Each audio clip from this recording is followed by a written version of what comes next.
अस्सलाम वालेकुम नाजरीन, प्रोग्राम सच की तलाश, मैं हूं फरहान रजा। नाजरीन, सबसे पहले आज जिक्र करते हैं होने वाले सुप्रीम जुडिशल काउंसिल का इजलास, जिसमें जजेस के खिलाफ 10 शिकायत को नाकाफी शवाहिद की बिना पर खारिज कर दिया गया। नाजरीन, चीफ जस्टिस याया अफरीदी की जेर सदारत सुप्रीम जुडिशल काउंसिल का इजलास आज मुनक्किद हुआ, जिसका एलामिया जारी कर दिया गया। इजलास में जस्टिस मंसूर अली शाह और जस्टिस मुनीब अख्तर शामिल थे, जबकि justice Islamabad high court Aamir Farooq और chief justice Balochistan high court Hashim Kakar भी इस इजलास में शरीक थे। एलामिया में बताया गया कि इजलास में जजेस के खिलाफ 10 शिकायत का जायजा लिया गया। जुडिशल काउंसिल ने 10 शिकायत को नाकाफी शवाहिद की बुनियाद पर खारिज कर दिया है। इजलास में इस्लामाबाद हाई कोर्ट के 6 जजेस के मुताबिक कोड ऑफ कंडक्ट के पर गौर किया गया और एलामिया के मुताबिक जुडिशल काउंसिल का कोड ऑफ कंडक्ट जजेस के अलावा दीगर इदारों पर भी लागू होता है। कोड ऑफ कंडक्ट के मामले पर मुशावरत के दायरे कार को वसी करने का भी फैसला किया गया और आइंदा इजलास में कोड ऑफ कंडक्ट तरमीम पर भी शायद गौर किया जाएगा। जुडिशल काउंसिल के ने अयादा किया कि काउंसिल का इजलास माहाना बुनियादों पर बुलाया जाएगा और इजलास में माहाना बुलाने का मकसद जुडिशल कमीशन में शिकायत को जल्द निपटाना है। आज इन्हीं मौज़ूआत पर बात करेंगे और प्रोग्राम के दूसरे हिस्से में आज हम बात करेंगे स्पोर्ट्स के हवाले से। जैसा कि आज एक बहुत अहम खबर सामने आई कि इंडियन क्रिकेट बोर्ड ने अपनी टीम को पाकिस्तान में होने वाली चैंपियन ट्रॉफी के सिलसिले में पाकिस्तान भेजने से इनकार कर दिया है और दूसरी जानिब पाकिस्तान ने एक बार फिर अपनी फतह को दोबारा से बड़ा जोर से दबोच लिया और बड़ी शानदार फतह हासिल की ऑस्ट्रेलिया के खिलाफ। उस पर भी बात करेंगे। आज हमारे साथ मौजूद हैं बैरिस्टर उजैर गौरी साहब, जो कि सीनियर कानूनदान है। नुसरत वाहिद साहिबा हमारे साथ मौजूद हैं, पाकिस्तान तहरीक इंसाफ से इनका ताल्लुक है। शाहिदा रहमानी साहिबा हमारे साथ मौजूद होंगी, पाकिस्तान पीपल्स पार्टी से इनका ताल्लुक है, सीनियर रहनुमा है। और रोहिल असगर साहब पाकिस्तान मुस्लिम लीग नून के सीनियर रहनुमा हमारे साथ हैं। और गुफ्तगू का आगाज करते हैं, बैरिस्टर उजैर गौरी साहब हमारे साथ मौजूद हैं उनसे। बैरिस्टर साहब, सबसे पहले तो ये बताइए कि ये पहला चीफ जस्टिस याया अफरीदी साहब के हलफनामे का हलफ उठाने के बाद ये पहला इजलास है सुप्रीम जुडिशल काउंसिल का और आज इसमें बड़े अहम निकात पर बातचीत की गई, मामलात पर गौर किया गया। ओवरऑल एक कानूनदान की हैसियत से और एक पाकिस्तानी की हैसियत से कैसा देखते हैं इस इजलास को और इसमें जिन निकात पर आज गौर किया गया उन्हें कैसा देखते हैं?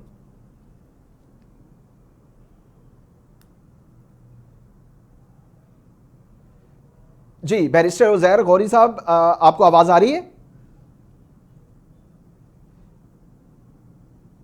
जी बैरिस्टर साहब, आपको आवाज आ रही है? गालिबन कोई तकनीकी वजूहात की वजह से हमारी आवाज सुन नहीं पा रहे बैरिस्टर साहब। नुसरत वाहिद साहिबा हमारे साथ मौजूद है, पाकिस्तान तहरीक इंसाफ से इनका ताल्लुक है।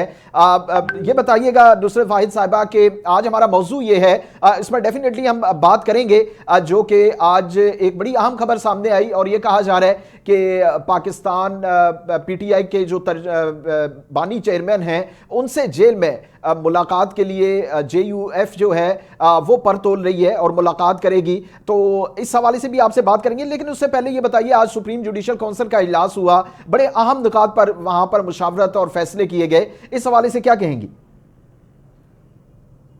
बहुत शुक्रिया अपने प्रोग्राम में मुझे लेने का। लेकिन सबसे इम्पोर्टेंट चीज ये है कि मैं लॉ की स्टूडेंट नहीं हूँ, लेकिन बाहर पार्लियामेंटेरियन तो थी, इसलिए मेरा ख्याल ये है कि ये जो भी फैसला हुआ है कि ये ठीक नहीं है। मेरे ख्याल में उनको सुनना चाहिए था।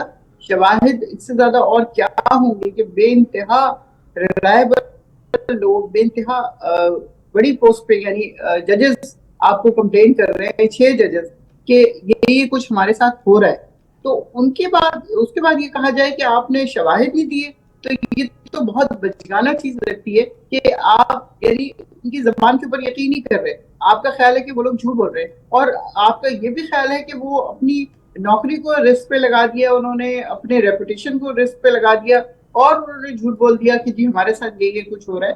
तो मेरे ख्याल में तो एक इंसान जब इस ओहदे पे पहुंचता है तो इतना मोतबर हो चुका होता है कि उसकी कहीं भी बात को हर पे आखिर समझना चाहिए कि वो यहाँ आके झूठ नहीं बोल रहा होगा। अगर अदालत में कोई एप्लीकेशन दे रहा है या किसी चीफ जस्टिस को बता रहा है कि ये मेरे साथ हुआ है, तो और एक नहीं 6 जजेस हैं, तो उसके बाद ये कहा जाए कि शवाहिद नहीं है, तो आई डोंट थिंक सो कि ये कोई प्रॉपर तरीका है किसी का भी, जिन्होंने भी इसको रिजेक्ट किया है, कि ये इस तरीके से काम नहीं चलता, इस तरीके से बात आगे नहीं बढ़ती। आपको इज्जत देनी पड़ेगी अपने जजेस को, आपको उनकी बात सुननी पड़ेगी और जो कुछ भी वो कह रहे हैं उसके ऊपर यकीन भी करना पड़ेगा। इसलिए कि आप उन पार्लियामेंटेरियंस के ऊपर तो यकीन कर लेते हैं जो फॉर्म 47 की पैदावार है, उन पार्लियामेंटेरियंस के ऊपर यकीन कर लेते हैं जो कि अल्लाह के 99 नाम के नीचे बैठे हैं और गलत हलफ लेते हैं और वो असेंबली की सीटें ले लेते हैं। तो जजेस तो इस तरह की नहीं है, जजेस तो बहुत सारे जिसे कहना चाहिए मरहलों से गुजर के यहाँ तक पहुंचते हैं। ऐसे ही पहले दिन तो कोई जज नहीं हो जाता, वो पता नहीं कितने कितना अरसा वो काम कर रहे होते हैं और उनकी एक रेपुटेशन होती है।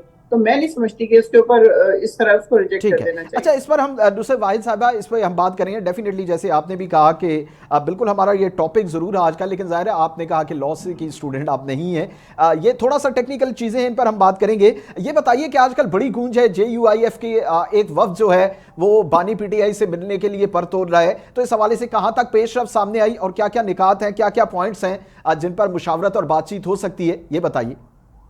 देखिए, JUI के करीब उस वक्त गए जब आए 26वीं तरमीम हो रही थी। जी तो उस वक्त वो जाहिर है कि सिर्फ हम लोग ही नहीं थे, अभी हम निकलते नहीं थे तो बिलावल साहब आ जाते थे, फिर हम वो नहीं निकलते थे तो नून लीग आ जाती थी। उनके घर में सुना ये कि उनका जो कुक था वो भाग गया, उसने कहा मैं इतना खाना नहीं पका सकता, सुबह से लेकर रात तक आपके मेहमान आते रहते हैं। तो इस किस्म की सिचुएशन में जाहिर है हम लोग भी उनके पास जाते थे, हमारे भी जो रहनुमा है इस वक्त वो सारे उनसे जाके मुलाकात कर रहे होते थे, उनको समझा रहे होते थे अपनी। फिर उसके बाद उनके जो सेनेटर हैं उन्होंने उस तरमीम को बहुत अच्छे तरीके से रीड किया और फिर वो PTI ने अपनी की और फिर इस तरह 26वीं तरमीम जो थी वो मंजूर हो गई। लेकिन हम लोगों का जो सबसे बड़ा पॉइंट था वो ये था कि जब तक खान साहब से अप्रूवल नहीं लेंगे, जाहिर चेयरमैन है वो हमारे, और जब तक उनसे अप्रूवल नहीं लेंगे तब तक हम इसके लिए हाँ या ना नहीं करेंगे। लेकिन बाहर उन तक पहुंचने की रसाई JUI ने दिलाई, बिलावल भुट्टो ने दिलाई। तो लेकिन खान साहब तो जाहिर है इसके ऊपर राजी होने ही नहीं था, ये तो जाहिर बहुत ही अजीब सी चीजें थी जो बाद में इन्होंने कर लिया, उस वक्त तो खैर नहीं हुआ। उस वक्त JUI ने काफी स्टैंड लिया उसके ऊपर और PTI ने भी, तो उस वक्त ये चीजें नहीं हुई। लेकिन उसके बाद अचानक उन्होंने, आपने देखा है अभी कल परसों में वो क्या से क्या बन गया। तो JUI अगर खान साहब से मिलना चाहती है और पूरी सिंसेरिटी के साथ मिलना चाहती है तो मिलना चाहिए, ये मर्जी उन्हीं की होगी चेयरमैन अच्छा PTI नुसरत की, साहिबा, उसके बिल्कुल ये अलावा मुलाकातें होनी चाहिए, बातचीत होनी चाहिए, सियासी गुफ्तगू होती रहती है, लेकिन ये बताइए कि अभी इस वक्त मिलने के लिए जो रोड मैप तैयार किया जा रहा है, बेसिकली इसका एजेंडा क्या होगा? क्योंकि देखिए 26वीं आईनी तरमीम जो है वो पास हो गई, उसके बाद 27वीं आईनी तरमीम की इस वक्त गूंज है, लेकिन उससे पहले जो आर्टिकल में जो चेंजेस की गई वो भी आपके सामने है, उस पर भी भरपूर एहतजाज किया PTI ने। लेकिन अब दोबारा से JUI से मिलने जा रही है, तो इसका एजेंडा क्या है? देखिए, एजेंडा मुझे तो अब ऐसा नहीं पता कि JUI का एजेंडा क्या है, क्योंकि वो तो उन लोग लीडर्स को ही पता होगा कि उनके जी दरमियान क्या बात हो रही क्या बात नहीं हो रही। लेकिन मोस्ट प्रॉब्ली ये होगा कि खान साहब को राजी किया जाएगा कि किसी बात पे एग्री हो जाएं और जेल से बाहर आ जाएं। सही। जो हम भी रहे हैं कि बहुत जल्दी शायद वो बाहर आ भी जाए, क्योंकि जितने केसेस हैं वो जाहिर है सारे के सारे बेसलेस थे। उसमें कोई ठीक भी है। ऐसा केस नहीं था कि he has been punished to marry his wife. तो या तोशाखाना 1 तोशाखाना 2 जहां तक मुझे पता है वो ये है कि एक चीज का एक केस होता है, एक से ज्यादा केस नहीं होता। लेकिन वो चूंकि लिंगर ऑन करना है, जिस तरह राणा सनाउल्लाह ने कहा था कि हम तो उनको जेल के अंदर रखेंगे, किसी और मुकदमे में डाल देंगे उन्हें, तो इस तरह की चीजें कर करके उनको अभी तक जेल में रखा गया है। उनकी बेगम भी कितना अरसा उन्होंने सफर किया, 8-9 महीने वो ठीक है। बेचारी खातून वहां चलें, पे रही। ठीक है, ठीक तो है, इस पर अब बात करते हैं। नुसरत वाहिद साहिबा हमारे साथ मौजूद है, शाहिदा रहमानी साहिबा सीनियर रहनुमा है पाकिस्तान पीपल्स पार्टी से। शाहिदा रहमानी साहिबा, ये बताइए कि आपकी कोई बर्फ पिघली, क्योंकि काफ़ी सर्द महरी सी नज़र आ रही थी आपकी क़यादत की जानिब से, और बिलावल भुट्टो जरदारी साहब ने बाकायदा कहा कि वतन वापस पहुँच कर कोर कमेटी का इजलास होगा और फिर हम कुछ अहम फैसले करने जा रहे हैं, जो तरमीम की गई और उसके अलावा जो हमने देखा पार्लियामेंट में जो कार्रवाई हुई और उसमें जो नई चीजें हमारे सामने आई। तो अब इस पे पाकिस्तान पीपल्स पार्टी इस वक्त कहां खड़ी है? बहुत शुक्रिया। सबसे पहली बात तो ये कि आपने खुद अपने इब्तिदाइये में कहा कि चेयरमैन बिलावल भुट्टो साहब ने कहा कि वो आकर CEC का, कोर कमेटी ने CEC का इजलास बुलाएंगे जी और जिसके अंदर हमारे ये फैसले होंगे।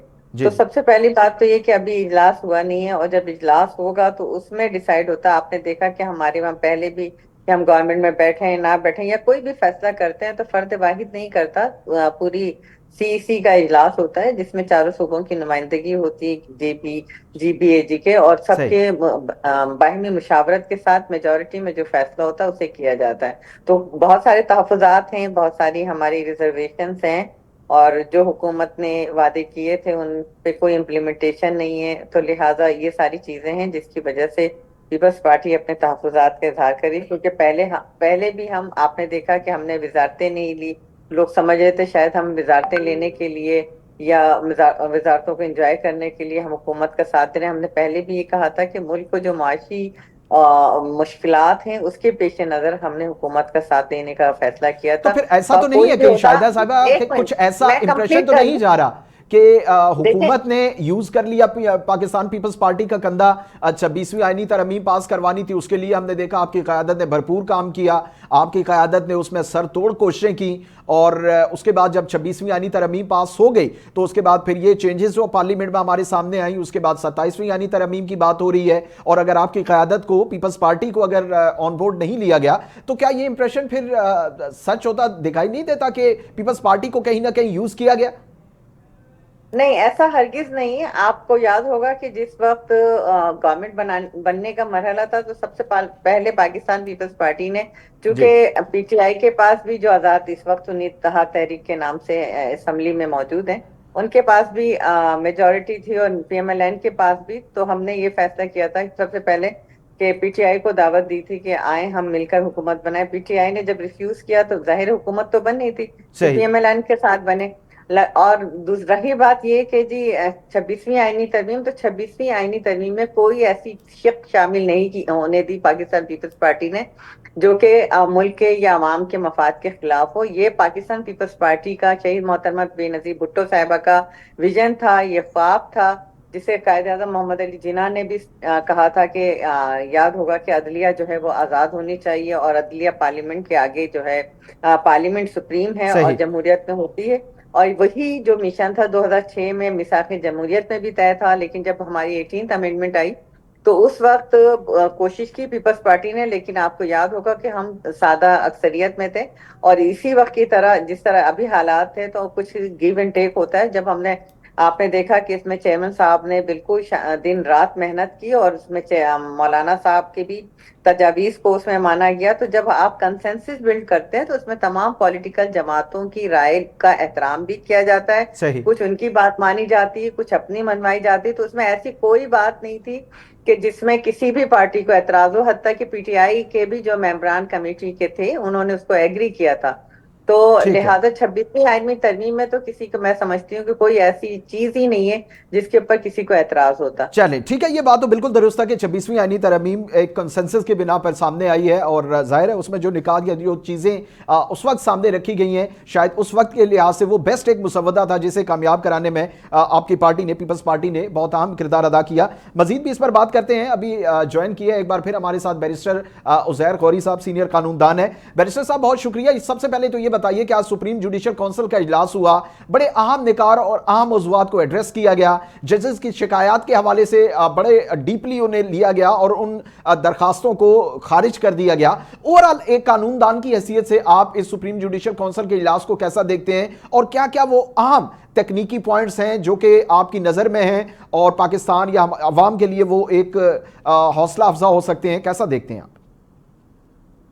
देखिए, पहली बात तो ये है कि 209 जो हमारा आर्टिकल है कॉन्स्टिट्यूशन ऑफ पाकिस्तान का, उसके तहत जो है एम्पावर किया जाता है जुडिशल काउंसिल कंप्लेंट को एंटरटेन कर सकती है रिगार्डिंग मिसकंडक्ट ऑफ जजेस, और भी कंप्लेंट को एंटरटेन कर सकती है। ठीक है, देखिए ये जो डिस्मिस किए लैक ऑफ एविडेंसेस की बुनियाद पे किए, सिर्फ एविडेंस प्रोड्यूस करना ही एनफ नहीं होता। किसी भी मैटर के अंदर आप एविडेंस प्रोड्यूस करने से आप ये चीज नहीं कह सकते कि वो प्रूव हो गई है। सही। राइट, एविडेंस को प्रूव करने का अपने आप एक तरीका होता है। अगर सुप्रीम जुडिशल काउंसिल ने ये वाला डिसीजन किया है कि लैक ऑफ एविडेंस की बुनियाद के ऊपर जो है वो इसको खारिज कर रहे हैं, तो जाहिर सी बात है वहां पर एविडेंस ऐसे प्रोड्यूस नहीं हो सके होंगे कि ये जो कंप्लेंट है इसको एंटरटेन किया जाए, पहली चीज। दूसरी चीज, मैं यहाँ पर अभी गुफ्तगू सुन रहा था 26वीं अमेंडमेंट के बारे में रिगार्डिंग इंडिपेंडेंस ऑफ जुडिशरी। लेकिन 26 अमेंडमेंट के बाद मेरा पॉइंट ऑफ व्यू ये है कि आपने इंडिपेंडेंस ऑफ जुडिशरी को पूरा चेंज करके रख दिया, पूरा इन्फ्लुएंस करके रख दिया है। अब अगर आप इसको गौर से देखिए तो 26वीं अमेंडमेंट के तहत जो है वो जो सीनियरिटी प्रिंसिपल जो सुप्रीम कोर्ट में चल रहा था वो सीनियरिटी प्रिंसिपल ही खत्म करके रख दिया। तो उस हिसाब से 26वीं अमेंडमेंट जो है वो इंडिपेंडेंस ऑफ जुडिशरी को कम कर रही है। सही, ठीक जी मेरी आवाज जी जी जी जी आपकी आवाज थोड़ी सी डिस्टॉर्शन हो रही थी, लेकिन आपको पॉइंट आ गया सामने। लेकिन बैरिस्टर साहब, अब जाहिर है 26वीं यानी तरमीम भी सामने आ चुकी है और उसके खिलाफ एप्लीकेशंस भी सामने आ चुकी हैं। आज फिर एक ताजा एप्लीकेशन जो है सुप्रीम कोर्ट में जो है वो दायर की गई है। उसके अलावा भी मुतअद्दिद एप्लीकेशंस उसके खिलाफ आ रही हैं। तो आपको लगता है कि कहीं ना कहीं ये एक मूवमेंट बन रही है 26वीं यानी तरमीम के खिलाफ? देखिए, मैं सबसे पहले ये वाली बात बोलना चाहूंगा कि हमारे ये देखिए ये असेंबलीज हमारी जो है, ये हमारा सेनेट हो गया या असेंबलीज हो गई, ये एम्पावर्ड है, ठीक है। ये आप जो है ये अमेंडमेंट बिल्कुल लेके आ सकती है, इनको ये राइट है अमेंडमेंट लेके आना, इसमें कोई मसले की बात नहीं है, क्योंकि इनकी ड्यूटी है, इनका काम ये है कि ये अमेंडमेंट लेके आना चाह रहे हैं, अमेंडमेंट लेके आए। सही, लेकिन क्या वो अमेंडमेंट हो जो कि आपकी इंडिपेंडेंस ऑफ जुडिशरी को इन्फ्लुएंस कर दे? यहाँ पर तो जो सिस्टम चलता आ रहा था पाकिस्तान का वही इन्होंने चेंज करके रख दिया। देखिए, ये जो सिस्टम इन्होंने ये जो लेके आए हैं ये इंक्वेस्टोरियल फॉर्म सिस्टम में चलता है, जो कि पाकिस्तान में नहीं है।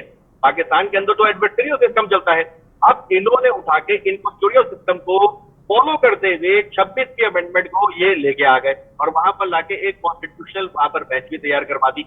ये सिस्टम ज्यादा वहां चलता है जहां पर इंक्वेस्टोरियल फॉर्म ऑफ गवर्नमेंट चल रही हो, हमारी एडवर्सरियल है। अच्छा, अब दूसरी चीज ये है कि एप्लीकेशन नोट अब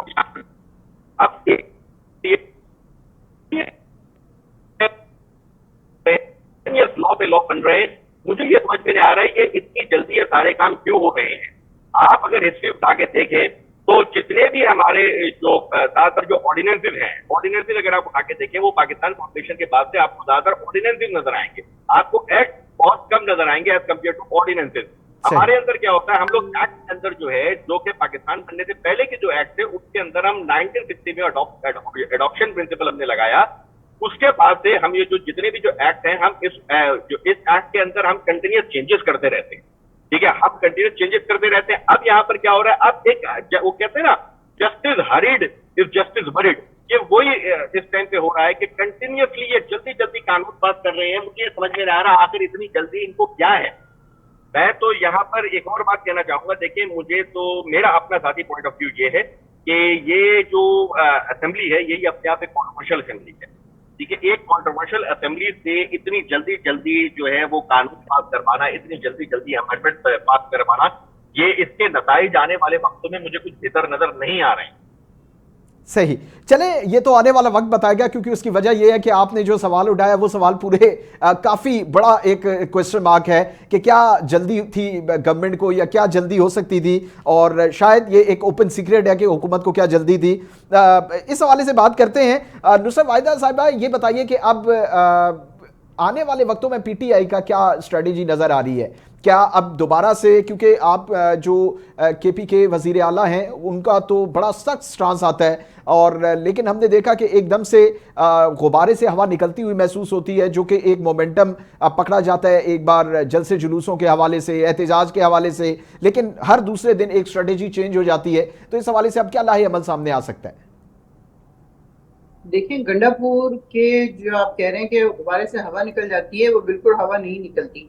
वो किन हालात में यहाँ से गायब हुए थे? आप 4 अक्टूबर की बात कर रहे हैं, डी चौक वाले जलसे की। जी जी बिल्कुल। वो यहाँ पहुंच गए ऑलमोस्ट 6 से 8 किलोमीटर लंबी रैली लेके, और बिल्कुल वहां पे पहुंच के वो गायब हो जाते हैं। तो कोई एक लम्हे को ये सोच रहा है कि उनके साथ क्या हुआ होगा, उनको क्या फोन आया होगा, क्या कहा गया होगा जिसकी वजह से वो वहां से निकले। नहीं तो ये बात अवाम को बताएं नुसरत साहिबा, ये बात तो अवाम को बतानी चाहिए। वो तो दूसरे दिन बिल्कुल वेस्ट कोट पहने हुए बड़ी अच्छी पोजीशन में असेंबली में जाहिर हो जाते हैं, केपी असेंबली में, और आके एड्रेस करना शुरू कर देते हैं। आपके वर्कर जो वहां पर खड़े थे, जो बेयारो मददगार थे उस वक्त, उन्हें कॉन्फिडेंस में नहीं लेना चाहिए था। बेयारो मददगार कोई नहीं था, बाकी लोग थे वहां। आपकी क़यादत कहां पे थी उस वक्त? आपकी क़यादत कहां पे थी उस वक्त? सवाती साहब भी थे, बाकी लोग भी थे। गंडापुर अकेला लीडर नहीं है, इसीलिए इस दफा खान साहब ने कहा है कि एक लीडर लेके नहीं निकलेगा। वो किन किन चीजों को फेस कर रहा होगा वो बताएगा, लेकिन अभी नहीं। क्योंकि this is not the time कि उसको पकड़ के ले जाएं, उसको मार दें, पता नहीं और क्या कर दें, क्या क्या कुछ नहीं हो रहा आजकल, आपको नहीं पता? दुनिया आजाद नहीं है, स्पेशली पाकिस्तान बिल्कुल आजाद नहीं है। You can't talk about anybody कि अगर उन्होंने वो बता दिया कि जो कुछ उनके साथ हुआ है और जिसकी वजह से वो वहां से निकले हैं, तो आप समझते हैं कि उनको बख्श दिया जाएगा? खान साहब ने भी यही उनसे जब मुलाकात की उनको बताया कि ठीक है, जो कुछ भी उसने किया, अगर अप्रूवल खान साहब का है, खान साहब हैज कॉन्फिडेंस इन हिम, तो फिर हमें किसी को कोई बात करने की जरूरत नहीं है। हमें किसी से मिला, हमें पीटीआई के लोगों को। और इसके अलावा लीडरशिप, इस्लामाबाद की लीडरशिप वहां पे थी। आपको पता है कि जब वो आमिर मुगल वहां पहुंचे तो कितनी आंसू गैस फेंकी गई, कितने गोले फेंके गए, क्या क्या कुछ नहीं हुआ, कि वो लोग जो नहित्ते खड़े हुए उनके साथ क्या हो रहा है। बहरहाल मिस्टर साहिबा, एक चीज से तो आप डिनाई नहीं कर सकते कि आपकी वो क़यादत जो इस वक्त मेन लीड क़यादत है वो नजर नहीं आती। नजर आता है तो आपका वर्कर नजर आता है, तो आपके जो स्ट्रीट बॉय हैं वो नजर आते हैं। वही हर चीज, शेलिंग का, हर मुश्किल का वही फेस कर रहे होते हैं। अली अमीन गंडापुर है, वो अचानक से फैसला करते हैं जी जलसा जुलूस खत्म करो, वापस चलो। वहां पे भी एहतजाज नजर आता है आपके वर्कर्स की जानिब से। डी चौक पे पहुंचने के बाद जो सूरत हाल अभी आपने तस्वीर कशी की है, एटलीस्ट वो अवाम को एतमाद में लेना चाहिए। खैर, इस हवाले से बात करते हैं। शाहिदा रहमानी साहिबा से की तरफ जाऊंगा मैं, उनसे बात करते हैं। शाहिदा रहमानी साहिबा, आप ये बताइए कि ये बड़ी एक टॉक ऑफ द टाउन बनी हुई है कि इस वक्त जो है अमेरिकन नए आने वाले प्रेसिडेंट जो हैं, रिपब्लिकन्स जो हैं वो जीत चुके हैं, और डोनाल्ड ट्रंप जैसे ही आएंगे, ओथ लेंगे, और उसके बाद कुछ पाकिस्तान की सियासत पे भी उसके असरात नजर आ सकते हैं। तो ऐसा कुछ मुमकिनात में से है कोई पाकिस्तान की सियासत में पॉलिटिकली स्ट्रेटेजी या कोई इन्फ्लुएंस हो सकता है? देखिए, डोनाल्ड ट्रंप कामयाब हुए हैं बिल्कुल, और आपने देखा कि वहाँ जो शिकस्त कमेला को हुई है, तो उन्होंने उसको शिकस्त को तस्लीम किया और इंतखाबात पुरअमन तरीके से हो गए। हारने वाले ने अपनी शिकस्त मानी, जीतने वाले को मुबारकबाद दी, और यही तरीका होता। और ये चीज वहां कोई 47-45 वाला सीन नहीं हुआ। Unlike them. देखें, आप मैं बात मुकम्मल कर लूं तो जी, फिर आप बात कर लें तो जी, ज्यादा जी। बेहतर है। तो बात रही कि ये जो ताल्लुकात होते हैं ये मुल्कों से एक दूसरे के साथ होते हैं। उनके ताल्लुकात किसी पर्सन पे डिपेंड नहीं करते कि पर्सन टू पर्सन वेरीफाई नहीं करते, ये कंट्री टू कंट्री होते हैं। उनके अमेरिका की अपनी पॉलिसी है। ट्रंप हमेशा अपने वतन के साथ, अमेरिका के साथ बड़े पैट्रियट रहे हैं, और उन्होंने जो वादे किए अपनी कौम के लिए किए। वजह इसके कि आप ये सोचें कि ये वही लोग हैं जो आज ये उम्मीद लगा के ट्रंप से बैठे हैं, जो कल कहते थे कि हमें अमेरिकन मुदाखलत जो है मंजूर नहीं है, एब्सोल्युटली नॉट, और आज कहते हैं कि जी आए आप मुदाखलत करें। आज लेटर लिखे जा रहे हैं, आज उनसे मिला जा रहा है, आए हमारे पाकिस्तान में मुदाखलत करें। तो ये कैसा बयानिया है? मुझे तो ये समझ में नहीं आता कि कल तक कहते थे कि हाँ ये अमरीकी साजिश थी जिसकी वजह से हमारा इख्तिदार चला गया। ये वो लेटर है जो वहां से आया था, और उस लेटर के ऊपर जो ड्रामे क्रिएट किए गए, वोट ऑफ नो कॉन्फिडेंस के हवाले से तहरीक को वो दिखाया गया, वो लिफाफे दिखाए गए, फिर उसी लिफाफे से वो मुकर भी जाते हैं, फिर कहते हैं कि जी एब्सोल्युटली नॉट लिखा जाता है, एब्सोल्युटली नॉट अमेरिका की मुदाखलत। आज अमेरिका को कहा जा रहा है कि जी आए मुदाखलत करें, हमें बचाएं। तो ये कौन सी वैसे ये बड़ा आम नुक्ता है, बिल्कुल ये बड़ा आम नुक्ता है। नुसरत वाहिद साहिबा, आप इस पे मैं आपका कमेंट जरूर चाहूंगा कि वही अमेरिका जिन्होंने निकाला था, जिसके बारे में कहा जाता रिजीम चेंज हुई और पूरी ये साजिश और ये सारी कॉन्स्पिरेसी वहां से चली, आज फिर उसी तरफ देखा जा रहा है और कहा जा रहा है कि जी कुछ ना कुछ कोई सॉफ्ट कॉर्नर वहां पे है, और रिपब्लिकन्स जो हैं वो आकर कोई ना कोई अपना किरदार अदा करेंगे। तो जिन्होंने निकाला था अब उन्हीं से कहा जा रहा है कि निकालें। क्या क्या कहेंगी आप? देखिए, हमारे यहाँ जो बच्चे हैं सोशल मीडिया के, अगर वो कोई इस किस्म की बात कर रहे हैं तो उसको जाहिर है बहुत ज्यादा ध्यान देने की जरूरत नहीं है। खान साहब से ये जब बात हुई है, चेयरमैन पीटीआई से जब ये बात हुई है, तो उन्होंने बिल्कुल खास तौर पे ये कहा कि किसी और मुल्क की तरफ नहीं देखना है, आपने धरने देने हैं, आपने प्रोटेस्ट करना है, और आपकी वजह से मैं बाहर आऊंगा, अदरवाइज मैं ये मुझे 100 साल भी रखते हैं तो मुझे कोई एतराज नहीं। सोशल मीडिया के लड़के नहीं कह रहे, ये लतीफ खोसा जैसे आपके लीडर कह रहे हैं, बड़े लीडर कह रहे हैं, बिल्कुल बड़े लीडर कह रहे हैं साहिबा। सोशल मीडिया के बच्चे नहीं कह रहे। की बात बता रही हूँ मैं, आपको चेयरमैन की बात बता रही हूँ। अगर कोई ये बात कह भी रहा है ना तो वो गलत कह रहा है। अगर वो खोसा साहब भी कह रहे हैं या कोई और कह रहे हैं, वो बहुत मंजे में वकील है, तो अगर वो ये बात कर रहे हैं तो वो, मैं इस बात को डिनाई करती हूँ कि उनको ये बात नहीं करनी चाहिए थी, क्योंकि हम बिल्कुल इस बात की वो नहीं करते। और जहां तक वो कागज लहराने की और साइफर की और इस चीज की बात थी, क्या वो गलत था? आखिर में माने ना उस पे सजा भी दी। अगर वो गलत होता, अगर खान साहब ने कोई गलत बात की थी, तो क्या उसके ऊपर सजा नहीं हुई? साइफर के ऊपर सब लोगों ने डिनाई किया, नहीं नहीं नहीं वो तो ऐसे ही होता। लेकिन उन्होंने एक प्रोसेस के तहत वो चीज की थी जिसमें उसको डिनाई किया नहीं जा सकता था, हर एक को एतमाद में लेके वो बात की थी, और ये हुआ था। उन्होंने कहा था रिजीम चेंज करो, नहीं तो तुम लोगों को पनिशमेंट मिलेगी, अदरवाइज तुम्हें इनाम मिलेगा। तो इनाम मिल गया, हुकूमत मिल गई, हजारों लाखों करोड़ों अरबों कमा लिए, बाहर भेज दिए, अपने पास रखे, जो भी किया, लेकिन हुआ, ये सब कुछ हुआ। अब वो महारानी है, वो गई हुई है एयरफोर्स के जहाज में अकेली तन तना स्विट्जरलैंड। किस लिए भाई? आप हुक्मरान खानदान की हैं, इसलिए आपको अकेला जहाज चाहिए। फिर वो वाले साहब भी चले जाते हैं, फिर वो शहबाज शरीफ सऊदी अरब जाते हैं, जरदारी साहब का पांव टूट जाता है दुबई में, बिलावल साहब अमेरिका में है। ये कहां से हो रहा है? हुकूमत से हो रहा है ना। आप हुकूमत में हैं तो ये याशिया कर रहे हैं ना, ऐसे ही तो नहीं हो रहा। अवाम के पैसे, अवाम के टैक्सेस, सब कुछ लिया जा रहा है फॉर्म 47 पे। आने वाली हुकूमत नंबर 1 तो ये कर ही नहीं सकती जो कुछ इन लोगों ने किया है। आईनी तरमीम और जजेस के साथ जो इधर उधर कर दिया है, उठा के जूनियर को उठा के वो बना दिया है चीफ जस्टिस, और जो सीनियर है सबसे, वो बेचारा ऐसे ही बैठा हुआ है। लेकिन खैर, इससे भी फर्क नहीं पड़ता, इंशाल्लाह चीजें ठीक होंगी। एक दफा हमारी हुकूमत आ जाए तो वो सारे अमेंडमेंट्स, मेरे ख्याल में तो उनको रिवर्स कर देना चाहिए फौरन, और पाकिस्तान को उस तरह चलाना चाहिए जिस तरह चलना चाहिए पाकिस्तान, जिस तरह ठीक है। पाकिस्तान अच्छा, का शाहिदा रहमानी साहबा, इस पे बिल्कुल कि और इस वक्त हमने देखा जो सारी क़यादत है आपकी, अब वो बाहर बैठी हुई है, और बिल्कुल ये पॉइंट आउट किया है नुसरत साहिबा ने, तो ये बिल्कुल हकीकत मालूम होती है कि एकदम से आपने देखा कि जो आला क़यादत है बाहर चली जाती है। क्या पाकिस्तान के मसले मसाइल खत्म हो चुके हैं? और बाहर के, जाहिर सी बात है, जो सरकारी दौरे हैं या जो ऐसे टूर्स हैं वो तो जरूरी हैं, लेकिन ओवरऑल ये इंप्रेशन तो एक दिया जा रहा है, इस बारे में क्या कमेंट करेंगी आप? देखिए, हमारी कोई क़यादत भी किसी हुकूमत के पैसे पे नहीं जाती। जिस वक्त चेयरमैन बिलावल भुट्टो जरदारी साहब फॉरेन मिनिस्टर थे, उन्होंने अपना पूरा हिसाब किताब 1.5 साल की जो मिनिस्ट्री थी दिया कि वो अपने तमाम विजिट अपने पैसों से किए। बुशरा बीबी की तरह या अलीमा खान की तरह या वो फरा गोगी की तरह सरकारी खर्चों पे जहाज भर भर के नहीं लेके गए और तहाइफ को ले जाके नहीं बेचा। किस तरीके से जहाज जाते थे, इंडिपेंडेंट घूमते थे। ये जितना इख्तिदार के इनको मजे लगे हैं, यही वजह है कि इनको शिकस्त जो है ना वो तस्लीम नहीं हो रही, इन्हें अपोजिशन में रहना गवारा नहीं हो रहा। इन्होंने तो अरबों खरबों रुपए की करप्शन की है, अरबों खरबों रुपए का पंजाब को तबाह बर्बाद कर दिया, पूरे पाकिस्तान को तबाह बर्बाद करने के बाद आज इनको याद आ रहा है कि जी इन्होंने किया क्या था। कौन सी इन्होंने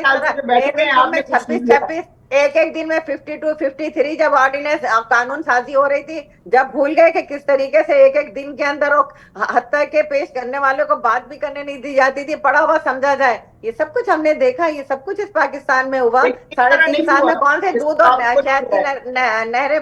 जब मैं बर्दाश्त करके आपकी बात सुनती ना, तो आप भी बर्दाश्त करने को हौसला रखा करें। नहीं, अपनी बारी पे कमेंट करें, अपनी बारी पे कमेंट करें। अच्छा, अब आने वाले वक्तों में क्या क्या किया जाएगा? जो हो गया वो तो हो गया, अब क्या स्ट्रेटेजी होगी नुसरत वाहिद साहबा? अब क्या स्ट्रेटेजी होगी पीटीआई की?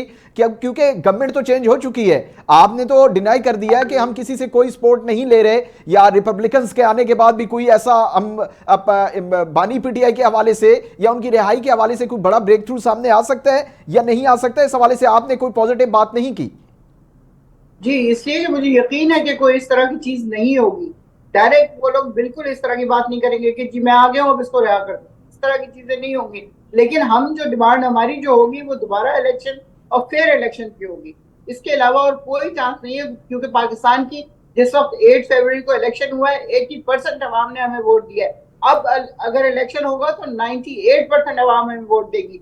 वो इन लोगों ने जो कुछ भी किया है इस तमाम अरसे में, महंगाई की लिमिट पहुंचा दी है लोगों को, किस कदर खुदकशियां हो रही हैं, लोग बिजली के बिलों से बेइंतहा परेशान है। मैं शाहिदा रहमानी की बात नहीं कर रही हूँ, मैं टोटल हुकूमत की बात कर रही हूँ कि इस तरह जिंदगी अजीरन कर दी है गरीब आदमी की कि उसकी समझ में नहीं आता कि वो क्या करे और क्या नहीं करे। तो हम दोबारा इलेक्शन की बात करेंगे, दोबारा इलेक्शन होना चाहिए, फेयर इलेक्शन होना चाहिए। जो जमात जीतती है वो अकेली जमात आए, और आगे हुकूमत बनाएगी जो मिल के करते शाहिदा हैं ना। रहमानी साहिबा, क्या यही हल है इलेक्शन? क्योंकि इलेक्शन का जो जोर पकड़ता जा रहा है, पहले पाकिस्तान तहरीक इंसाफ, लेकिन अब मौलाना फजल रहमान साहब जो हैं वो भी कह रहे हैं। मुख्तसर कमेंट आखिर में कीजिएगा, लास्ट कमेंट आपका।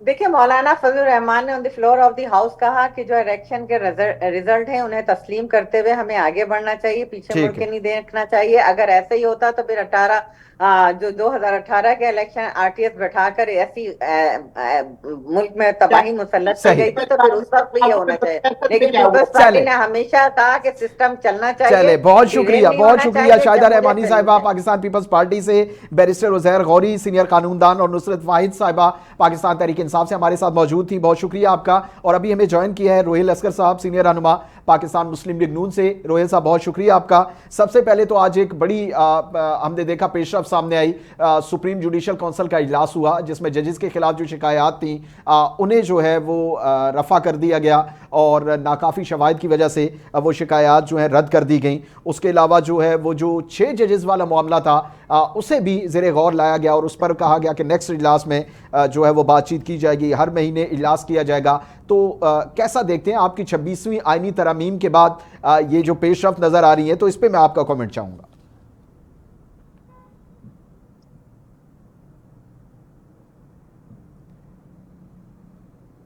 हेलो जी जी रोहिल साहब, आवाज आ रही है आपको? सुन पा रहे हैं आप?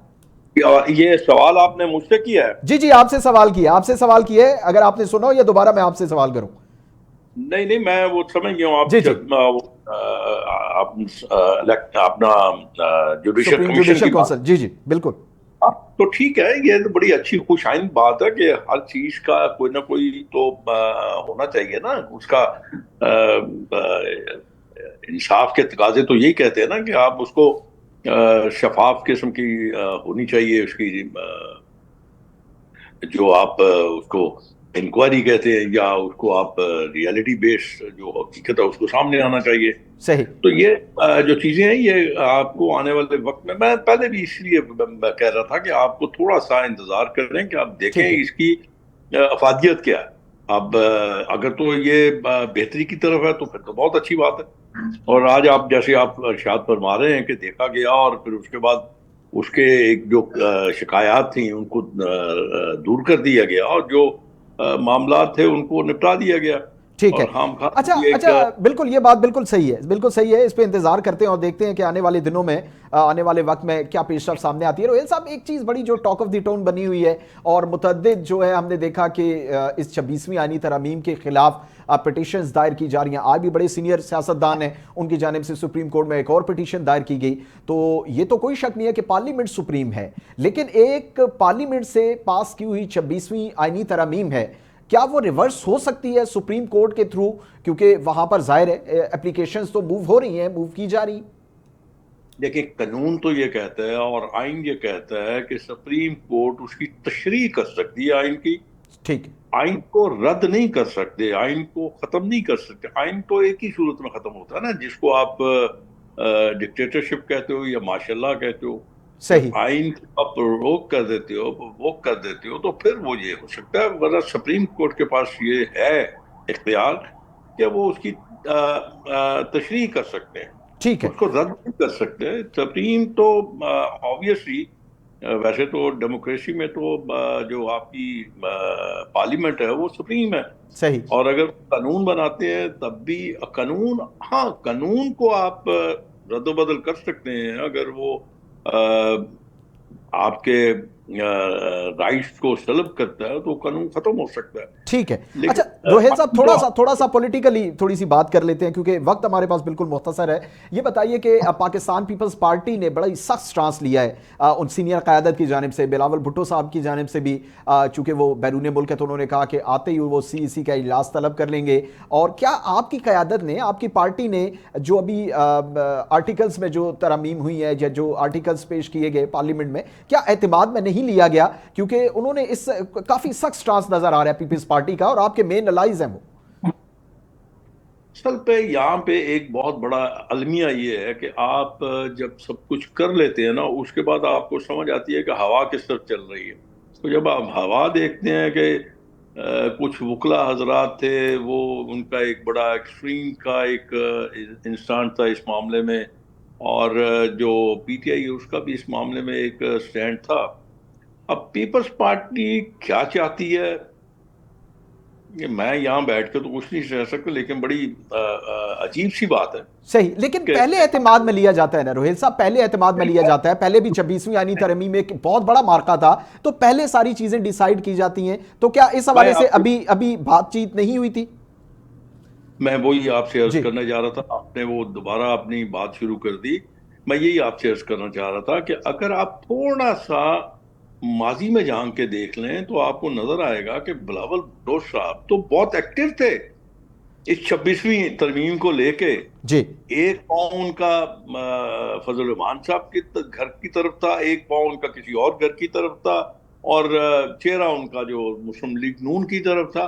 तो ये कैसे मुमकिन है कि जब आप इतने एक्टिव थे, आप सारा कुछ कर रहे थे और उस वक्त क्रेडिट लेने की कोशिश कर रहे थे, तो ये कैसे मुमकिन है कि आपकी नजर से बच गया हो बड़े जीरक किस्म के सियासतदान और बड़े जीरक किस्म के पार्लियामेंटेरियन जो थे पीपल्स पार्टी। सही, गालिबन हमारा राबता मुनक़ता हो गया। रोहिल असगर साहब पाकिस्तान मुस्लिम लीग नून से इनके सीनियर जो हैं वो लीडर हैं। उनका ये कहना है कि थोड़ा सा इंतज़ार करें, और ज़ाहिर है अभी इस वक्त सीनियर क़यादत पाकिस्तान पीपल्स पार्टी की पाकिस्तान में इस वक्त मौजूद नहीं है।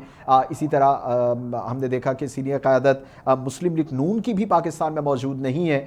तो जब पाकिस्तान में दोनों पार्टियां और इनकी सीनियर क़यादत मौजूद होगी तो फिर हम देखेंगे कि मामलात और हालात किस तरफ जाते हैं, क्योंकि आने वाले दिनों में ये जो एक हमने देखा चेंजेस की गई हैं, और हमने देखा कि पाकिस्तान मुस्लिम लीग नून ने ये भी एक बड़ा इंप्रेशन दिया कि जल्दी से इन्होंने कुछ आर्टिकल्स जो हैं वो तब्दील किए, आर्टिकल्स लाए। तो उस तरह से हमने देखा कि ये चेंजेस आई तो कुछ तहफ़्फ़ुज़ात का इजहार किया गया। बहरहाल इंशाल्लाह हम नेक्स्ट प्रोग्राम में इनसे डिटेल में जो है वो बात करेंगे। प्रोग्राम का आखिरी हिस्सा है और इस पे हम बात करते हैं। भारत ने आईसीसी चैंपियंस ट्रॉफी के लिए पाकिस्तान आने से इनकार कर दिया है। दूसरी जाने पाकिस्तान ने आज एक बड़ी शानदार विक्ट्री हासिल की ऑस्ट्रेलिया के खिलाफ। हमारे साथ इस वक्त मौजूद हैं सीनियर स्पोर्ट्स एनालिस्ट हैं शाहिद मजीद। इनसे बात करते हैं। शाहिद साहब, बहुत शुक्रिया आपके वक्त का। सबसे पहले तो ये बताइए कि एज एक्सपेक्टेड क्या ये पहले से तयशुदा था कि भारत एक बार फिर इनकार कर देगा? अगर इनकार कर दिया आप, तो अब क्या ऑल्टरनेट हो सकता है, किस तरफ जा सकता है? क्या जो म्यूचुअल वेन्यू के बारे में बातचीत हो रही है पाकिस्तान उस पर एग्री हो जाएगा?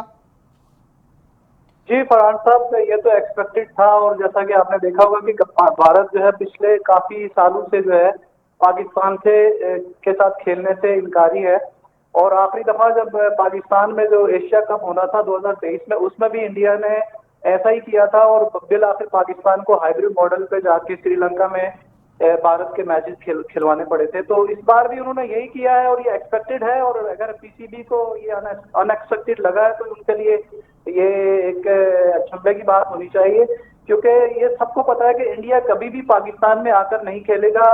ये किसी सूरत भी जो है ना वो इस पे राजी नहीं होंगे। तो इसके लिए पीसीबी को पहले से तैयार रहना चाहिए था। और अगर अब उनकी क्या तैयारी है, आज मोहसिन नकवी साहब ने ये कहा है कि उन्हें अभी तक इस बारे में कोई रिटर्न जो है भारतीय बोर्ड की तरफ से कोई रिटर्न में कुछ नहीं मिला है, लेकिन इंडियन मीडिया ये दावा कर रहा है कि ऐसा उनको कम्युनिकेट कर दिया गया है पीसीबी को कि इंडिया जो है अपने मैचेस जो है वो पाकिस्तान में नहीं खेलेगा। अब पाकिस्तान के पास अल्टरनेटिव क्या है, ये एक सवाल है, क्योंकि इंडिया के बगैर चैंपियंस ट्रॉफी एक नॉन स्टार्टर है, उसके बगैर चैंपियंस ट्रॉफी मुमकिन ही नहीं है। अगर आप कहते हैं कि हम पाकिस्तान में ही खेलेंगे, अगर इंडिया खेलता है या नहीं खेलता है, ये मुमकिन नहीं है, क्योंकि पाकिस्तान ये चैंपियंस ट्रॉफी या जितना भी टूर्नामेंट है इनका ज्यादातर जो है वो ब्रॉडकास्ट जो राइट्स हैं और बहुत सारी ऐसी चीजें जो होती हैं जो इंडिया की वजह से जो है वो होती है, और इंडिया के बगैर ये टूर्नामेंट नहीं हो पाएगा। ठीक है। अच्छा, पाकिस्तान भी आने वाले वक्तों में कोई इसका रिएक्शन दे सकता है? जैसे कि आने वाले वक्तों में कहा जा रहा है कि वर्ल्ड कप के पास पाकिस्तान के पास भी ये हथियार है, फिर पाकिस्तान भी इनकार कर सकता है। तो इस तरह से पाकिस्तान के पास भी कोई ऑल्टरनेट है या पाकिस्तान भी रिएक्ट कर सकता है आने वाले वक्त में? मेरा नहीं ख्याल। देखिए, लास्ट टाइम यही हुआ था कि जब पाकिस्तान आने से भारतीय टीम में इनकार किया था एशिया कप के लिए, आपको याद होगा जी। तो उसमें फिर ये कि भारत ने सबसे पहले बांग्लादेश को अपने साथ मिलाया, फिर अफगानिस्तान को, और बिलाखिर पाकिस्तान को मजबूर कर दिया कि उनके मैचेस वहां खेले जाएं। तब भी हम यही बातें कर रहे थे कि हम वर्ल्ड कप में इंडिया नहीं जाएंगे और इंडिया में वर्ल्ड कप का बाइकआउट करेंगे, लेकिन at the end of the day आपने देखा कि हमें इंडिया जाना पड़ा और हम वहाँ मैचेस भी खेले। हम ये बातें तो की जा सकती है, लेकिन हकीकत ये है कि हमें किसी भी ऐसे टूर्नामेंट का बॉयकॉट नहीं कर सकते, ये हमारे लिए मुश्किल है, लेकिन हमें इंडिया को इस टूर्नामेंट में शामिल करने के लिए कोई ना कोई अल्टरनेटिव तो निकालना पड़ेगा। अगर इंडिया ने इससे इनकार कर दिया तो यकीनन जो है पीसीबी जो है वो हाइब्रिड मॉडल की तरफ बिल्कुल एक ऑप्शन है। अच्छा, बिल्कुल हमारे पास वक्त मुख्तसर है, आखिरी कमेंट ये करिए, पाकिस्तान ने आज बड़ी शानदार विक्ट्री हासिल की ऑस्ट्रेलिया के खिलाफ, यंगस्टर खेल रहे हैं, जाहिर है एक लर्निंग प्रोसेस उनका चल रहा है अभी, तो कैसा देखते हैं इस जीत को?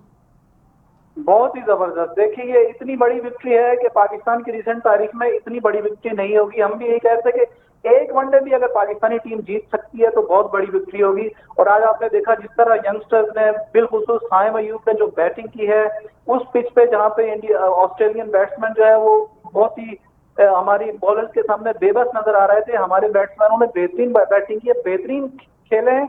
और आप इस विक्ट्री का एक मैग्नीट्यूड देखिए कि आखिरी बार हम 1996 में एडिलेड में वनडे मैच जीते थे और आखिरी बार जो है ऑस्ट्रेलिया सरजमीन में हम 7 साल पहले मैच जीते थे।